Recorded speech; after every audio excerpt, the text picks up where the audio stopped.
Rape is the fourth most common crime against India. According to the 2021 annual report of the National Crime Records Bureau (NCRB), 31,677 rape cases registered across the country, or an average of 86 cases daily. इसका मतलब ये हुआ दोस्तों कि भारत में 2021 के अनुसार 31,277 cases पर एक साल, हर एक साल रजिस्टर्ड होता है।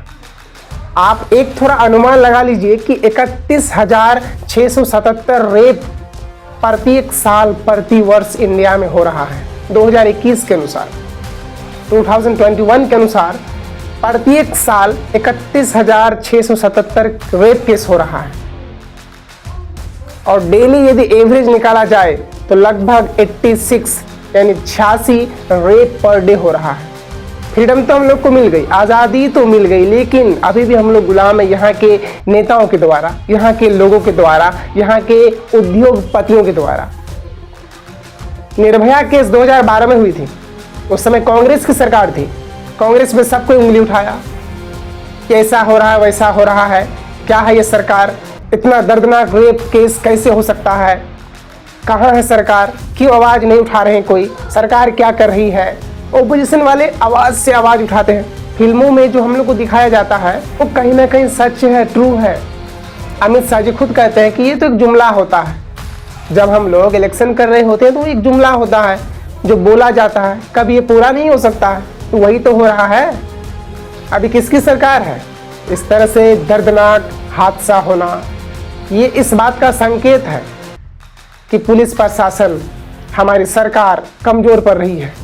और वहाँ की जो मुख्यमंत्री है, इस क्राइम को रोकने के बजाय जो प्रोटेस्ट कर रहा है उनके अगेंस्ट ही प्रदर्शन कर रहे हैं, उनके अगेंस्ट ही बोला जा रहा है।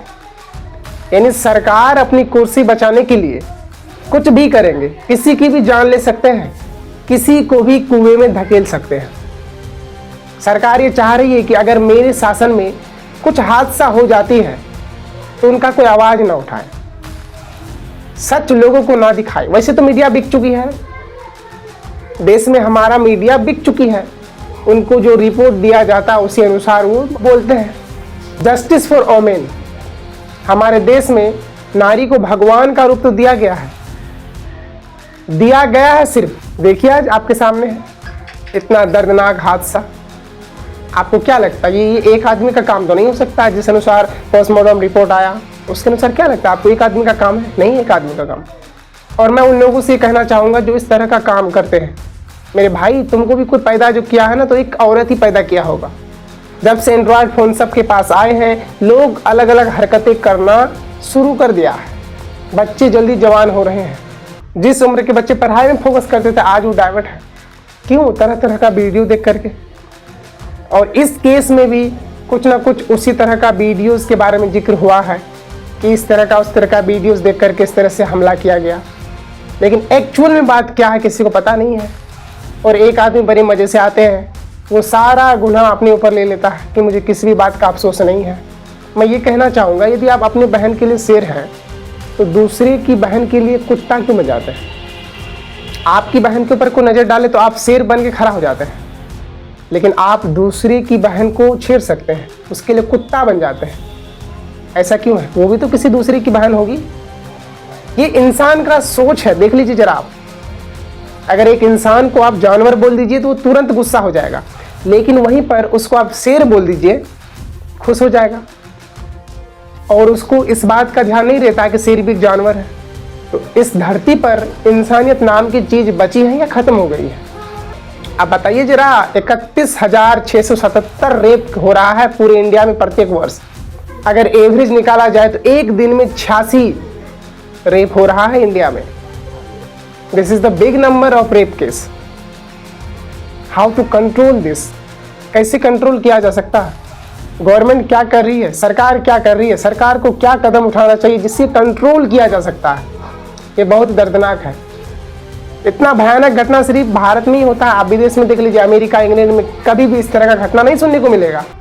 भगवान को तो हम लोग हाथ जोड़ करके पूज लेते हैं, अल्लाह को तो हम लोग मान लेते हैं, लेकिन एक्चुअली हमारा देश में ऐसा हो क्यों रहा है? तो इन बातों पर जोर डालना बहुत ही जरूरी है। जिस भी क्षेत्र में ये घटनाएं हो रही है उसमें आवाज उठाना जरूरी है, चाहे आप किसी भी काम से जुड़े हुए हैं। आपको ये मत बोलिएगा कि ये आपका क्षेत्र नहीं है, इसमें आप क्यों टिप्पणी कर रहे हैं। यदि आप वास्तव में एक सच्चा इंसान है, सच्चा मानव है, तो आपका कर्तव्य बनता है कि आपको अपने देश की, अपने समाज की, अपने गांव की देखरेख करना होगा। This is the symbol of a good man. बड़ी बड़ी पोस्टरों में लिख करके हम लोग जगह जगह चिपका देते हैं, बेटी बचाओ बेटी पढ़ाओ। कभी कभी नेता सब बोल देता है ना कि बेटी बचाओ बेटी पढ़ाओ। एक तो वायरल भी हुआ था, वही चीज हो रहा है। बेटी तो पढ़ ली लेकिन बची नहीं। आप सोच लीजिए, ये जुमला है भाई साहब, जुमला। खुद लीडरशिप करने वाले नेता बोलते हैं कि जुमला है, रियलिटी तो होता नहीं है। और इसका कष्ट पब्लिक को भुगतना पड़ता है, आम जनता को भुगतना पड़ता है। मैं गरीब स्टूडेंट हूँ, लेकिन मुझे ये बोलने पर मजबूर किया गया। जिस तरह से हरकतें हो रही है, जिस तरह से रिपोर्ट हो रहा है, जिस तरह से मीडिया में बातें चल रही है, हर जगह आज यही छाया हुआ है। और छाया भी क्यों ना हो, दर्द भी तो इतना खतरनाक है, घटना भी तो इतना खतरनाक है। गर्दन तोड़ देना, आंख में जो चश्मा पहना, और वो चश्मा किस तरह से कैसे किया होगा कि उस चश्मा का जो लेंस होता है वो आंख में घुस जाना, पेट में वार करना, पेट में चोट मारना, प्राइवेट पार्ट को जख्मी करना। तो ये कहीं ना कहीं बहुत ही ज़्यादा दर्दनाक है। अपने देश को बचाना है तो पब्लिक को जागरूक होना पड़ेगा। ये सरकार, ये लीडरशिप, ये नेता, ये जुमलाबाजी सिर्फ करते हैं, बेटी पढ़ाओ बेटी बचाओ।